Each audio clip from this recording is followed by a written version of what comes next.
Ito sad news. Malungkot talaga to sa parte ng mga Duterte. Si Attorney Harry Roque na dating spokesperson ni Tatay Digong, dawit sa human trafficking na ikinaso sa Pogo. Paano nangyari siya nadawit? Kinuha siyang abogado ng mga magtatayo ng business dito sa Philippines. Yun ng Pogo. Ngayon, dahil siya yung abogado at tumulong mag-ayos sa mga dokumento na to, hindi pa ganun siguro ka-worse yung scenario ng Pogo. Siya yung talagang naging abogado nila. Taga-ayos ng gusot, taga-pagtanggol ng gusot. Eto ngayon. Napatunayan na nagkaroon ng human trafficking yung Pogo dito sa Philippines. Diyan sa Philippines pala. Dito ako sa Amerika. Ngayon, ang nagiging katanungan dito, at malamang magkaroon ng chilling effecto doon sa mga lawyers. Kapag ka ba ikaw ay isang abogado na hinire ng katulad ng Pogo, pag nagka-problema ba yung Pogo, ikaw ba ay involved doon sa kaso? Yung bang magiging kaso nila tulad ng human trafficking ay involved ka rin? Isa ka rin doon sa gumawa ng illegal, diba? Kasi ang mga abogado, uma-assist yan. Nagbibigay ng pag-asa lagi yan. Pag may gusot, sila yung umaayos. Hanggang maaayos nila. Pero kapag hindi, talagang depensa na lang sila. Ngayon, kung mananalo, manalo. Kung talo, talo. Ang tanong dito yung istorya ni Attorney Harry Roque, na ngayon ay nasa Netherlands na naka-file ng asylum. Pero ang alam ko, approved na yung asylum niya doon Kaya free na siya doon Pwede na siyang magtrabaho, pwede na siyang gumalagala, hindi ba? Hindi na siya illegal doon. Ganun ba yun? Ang trabaho mo,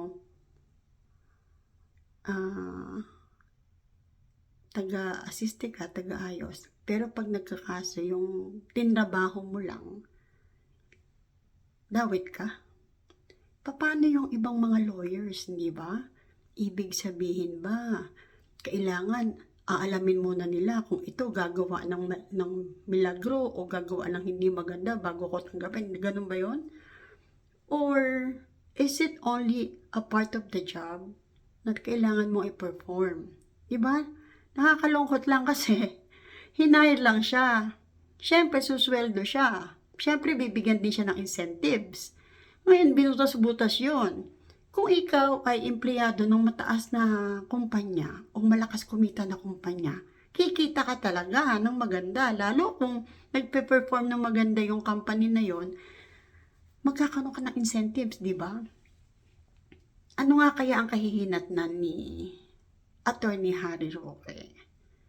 Kasi number 1 tagapagtanggol yan ng mga Duterte hindi titigil itong administrasyon na to hanggat hindi nakukulong yan.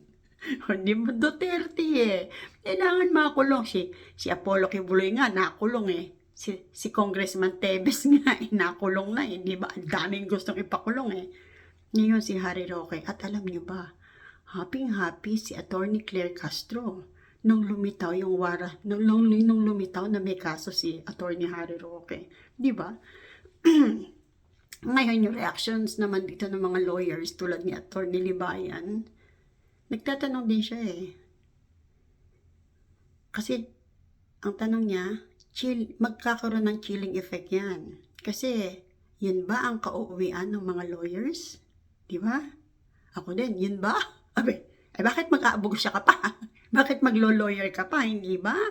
So, you need to save yourself first. Ano yun? Yung ginawa na yun ni Attorney Harry Roque, alam ba niya na magiging parang suicide yung gagawin niya? Hindi ba? Ngayon, sabi naman ni Attorney Claire Castro, natuwang-tuwa, na masayang-masaya kasi nadawit si Attorney Harry Roque na yun ang gustong-gusto nilang gawin, ipagtanggol na lang daw ni Harry Roque ang kanyang sarili. O, di ba, no? Nakakalungkot. Tapos sabi niya, kung ang isinisigaw daw ng bayan ay bring PRRD home, dapat daw ang sabihin din, bring Attorney Harry Roque home. Eh, kasi nga, nasa Netherlands, di ba? Yan ang politika. Yan yung nangyayari ngayon sa Philippines. Nakakalungkot, di ba?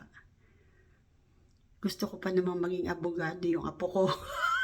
Hindi na bale, magdentista na lang siya, di ba? Nakakatakot, di ba? Parang ang pulis. Ikaw, pulis, ginampanan mo yung trabaho mo. Ngayon, inutusan ka nung pinakamataas sa'yo. Tapos, sinunod mo yung utos ng pinakamataas. Eh, yung superior mo, itinatwa yung utos niya sa'yo. Sino mananagot ngayon? Ikaw, di ba? Mayayari yan. Ngayon, si Attorney Harry Roque, lawyer siya. Tinanggap niya yung trabaho. Dawit ba siya sa kaso? Abangan natin. Maganda yung nagiging outcome nung mga istorya, yung nagiging feedback, kasi makikita mo yung mangyayari eh. Pero itong kay Attorney Harry Roque, big question mark sa lahat ng lawyers. Lawyer ka, ikaw yung nagtatanggol sa mga nagkakaroon ng kaso. Tapos, bandang huli, may kaso ka pala. Ang gulo, no? Only in the Philippines.